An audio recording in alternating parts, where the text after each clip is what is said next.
Well, good morning. My name is Ray Levy, and pleasure to be here back in Vernal. I actually had a good part of my early career with Shell, starting out here in the Uinta Basin and in other parts of Utah. So I enjoyed the commissioner's comments, very motivating this morning. First thing I want to tell you is that I am not a tenured professor, so hold the tomatoes, because I am going to talk about some interesting technologies that I think can really help the basin even further into the future. And the second thing I wanted to say, that I've lived in Texas for 20 years, but I gotta tell you, this Uinta Basin Cup, I never got anything that size when I lived in Texas. So thank you to all of you here in the basin. So what I'd like to do is give you a little background before I go into the technical details that some of the people on my team, Brian Forbes in particular, one of our young, smart petroleum engineers, put together. So let me give you a little background about EGI. And I want to thank my colleague Tom from the University of Utah for calling us out yesterday. And I'd like to thank Laura Nelson and the Office of Energy Development and her people like Jordan for actually inviting me to come and spend today and yesterday with you. So there's three things we do at the Energy and Geoscience Institute. The first one's in the lower left, and you actually heard a comment about that. We're very proud of the fact that Utah has just, the University of Utah and EGI just actually won the biggest award ever to the University of Utah. That's a $140 million grant to literally set up in Utah a new national testing facility for geothermal energy, and that's going to be out near Milford. Very excited about that. That could be a game changer for not only Utah, but other parts of the country and creating baseload capability.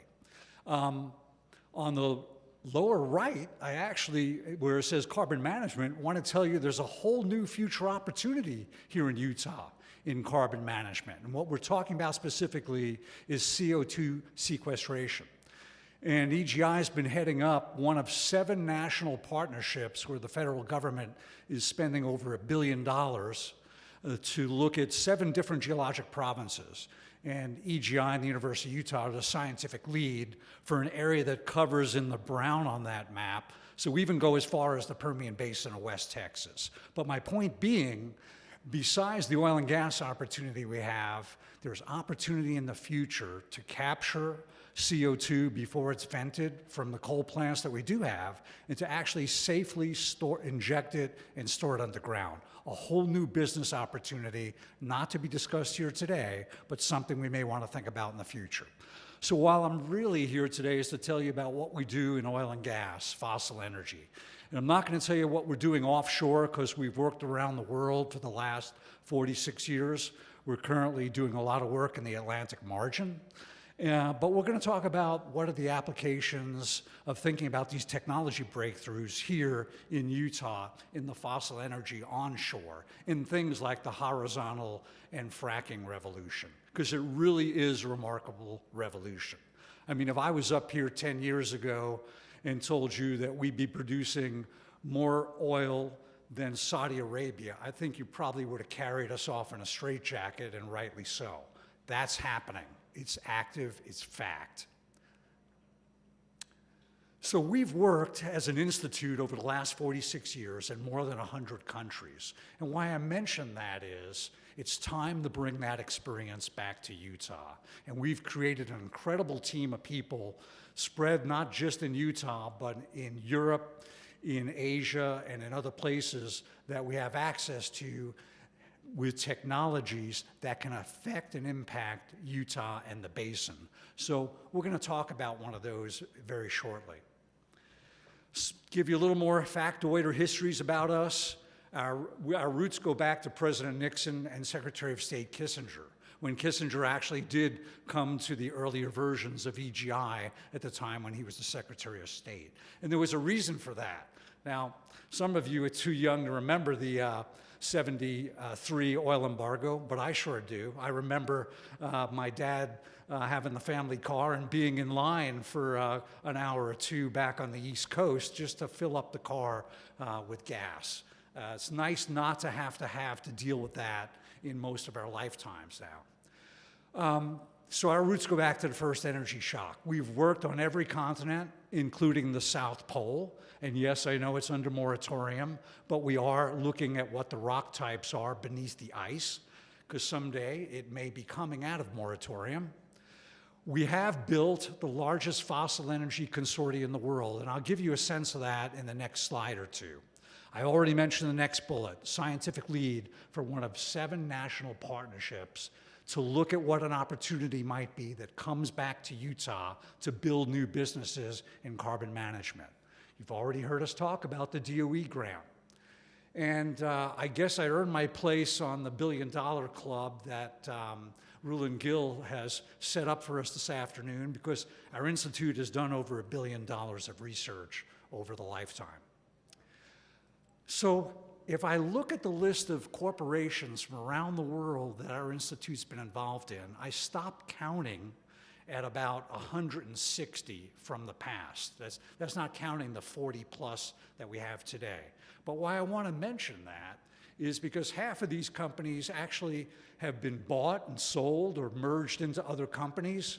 Matter of fact, I don't know if there's anybody here today from Devon, but Devon's internal motto is 27-1. What does that mean? Well, it means that over the lifetime of Devon, if you demerge Devon, there's 26, and with Devon, 27 oil companies that have been part of that one company. So we've had a great long working relationship.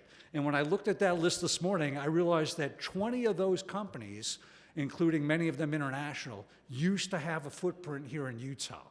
And several of them still do. And we'll talk a little bit about that. Today, we have more than 40 corporations from 15 nations. And 6 of these companies, at least, are active right now here in Utah. And you're going to hear from Anadarko, I believe, shortly after me. So we're even helping companies and national organizations like Aramco. They're a member of EGI. Why? They want to understand, what is this revolution that's occurred in the United States and Canada that literally is changing the energy markets of the world? They want to understand that, because is it opportunity or threat for them in their future? Well, we know for us in this country, it's absolutely an opportunity for all the reasons that we're here to talk about today. So I know stress is often considered a bad thing in your life, but it's actually a good thing for Mother Earth, because what you're looking at is, this is the stress map of North America. I extracted it out of the world stress map, which has been created by academic groups and government groups over the last 10 years. And I want to draw your attention from looking both on the left side of what it looks like across North America, and then focus in on the Utah region. And what you'll notice is, and it's probably the reason we have such a great tourist area out here in Utah, there's been lots of geologic activity over time. But my point is, we have to think smarter and better about how we're going to use this kind of information to access the resource base in a place like the Uinta Basin. So if you look at that map for Utah, you'll notice that even in comparison to places that we talk about, like the Permian Basin, or the Scoop and Stack Play of Oklahoma, or the Eagle Ford of South Texas, Utah is a pretty complicated stress regime. Now, you might think that's bad news, but in a lot of ways it's good news, because we can use science and technology to take advantage of that. And that's what I'm going to talk about very briefly here in the next few minutes. So, the importance of well-to-well local stress. And this is part of why, as a geologic and an engineering community, we need to think smarter and better on our feet of how to apply technology back into this basin to keep it and to make it even more effective than it is currently. And so if you look at the diagram on the left, I've got a happy face and I've got a sad face. And there's a reason for that. And we need to know this kind of information to take advantage of that world stress map thinking. So I've hit the button here, and what I'm going to do is show you a very simple model of a horizontal well with 3 stages, where the drilling is in the minimum direction, as it is on the left, which happens to be the smiley face, or if you placed your well differently at 90 degrees to that, where you're drilling in the maximum stress direction. So I've started the simulation, or actually what I'm showing you is pre-simulation. I'll come to that in a minute. But if you look at these faint pink lines, that represents the orientation of the natural fractures in your formation. And by the way, I encourage you to take advantage of the fact that the Utah State Survey in the back of the room has some fabulous cores right here out of the Uinta Basin, including ones that have fractures like what I'm going to show you in this simulation. So this is a very simple simulation. You're going to see these grow here, I believe, in a minute, unless I have to hit the button one more time. Yes, I do.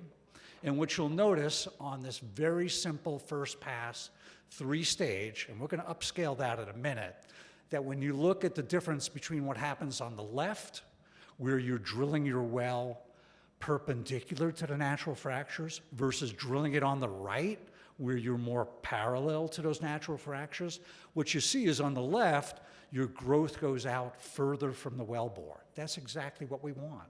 That means you're going to get more area, surface area, to have more accumulation come into your well, and you're ultimately going to get more oil production out of the well oriented like that than versus on the right. The right one shows where you've got the fracture growth by the hydraulic fracture being much nearer to the wellbore. So what does this mean? Well, if we look at a 3 type of proppants, which are very typical of what's used, you'll see that the surface area, the curves that are on the upper part on that graph are the ones that have the most surface area. And we're actually, by drilling perpendicular area, we can increase the propped area to get more production, 30% greater propped area than the case on the right. So let's look at what this means to reservoir management. Well, what it means is, again, on the left side, and I'm going to hit the button here, and it's going to start a simulation, you'll see the color slowly changing on both the left and the right. It means that if I drill my well perpendicular to those fractures where I intersect the most, I'm going to get a more uniform pressure depletion. That's a good thing. If I drill it like it's shown on the right, I'm going to have earlier local pressure depletion, and my well just isn't quite as effective as I'd like it to be. So this is why these are some of the differences we want to think about. If we look at the importance again, what it means to the production on this simple 3-stage model example, you can see that the orange curve, where you drilled perpendicular to the fractures, has a higher amount of production. How much higher? Actually on the range of about, I think if I hit it one more time, and I've now upscaled this from the simple 3-stage case to one that's more like what we're seeing operators do today, more than 20 stages. Some are operators now up to 50, but the point being, I'm able to get an additional 30% oil. So why is that important? Now, I know I may not be solving your transportation problem, and that may be a bottleneck, but if I can keep that increase of oil, more oil for the same cost, then I know I'm going to satisfy what the companies need and what the shareholders are demanding and frankly, what Wall Street wants to see, which is more recovery per well, per dollar spent, and get a higher rate of return. That's what we talked about yesterday evening, is how important that is. Raymond Gill spoke about that yesterday. So, begin to summarize here, the benefits of thinking about how we use technology that we now have seen from other basins, other countries around the world, the benefits of drilling in that minimum stress direction. Multiple fractures are created with less interference during that production. You saw how the pressure maintained a better local area around the wellbore, and potentially significantly improved production over the same timeline. By the way, I was just showing you a 3-year case, and you saw you were recovering 30% more oil. So that's a nice benefit in a short span of time to have. So what are we thinking? We're thinking that for us as a basin and a state to be competitive to the other basins out there, like the Permian, like the Bakken, like the Eagle Ford, we're thinking that because we have a more complex stress regime, we can begin to think how we use technology to take advantage of that. And what we're proposing into the future is we'd like to work with the operators in the basin, if you will, looking at the previous history of drilling, looking at the new drilling you're doing, and we're going to be looking for companies to wanting to participate with image logs, with other information that we can use on a very local well-to-well scale, okay? That's going to make a difference, and that ultimately is going to increase your production. So if your company's interested to participate in that and get more bang for your buck, love to hear from you. I'll be here for the rest of the conference with you. And thank you for giving me a chance to share all that knowledge with you. And we're very excited about what the future looks like here. Thank you very much.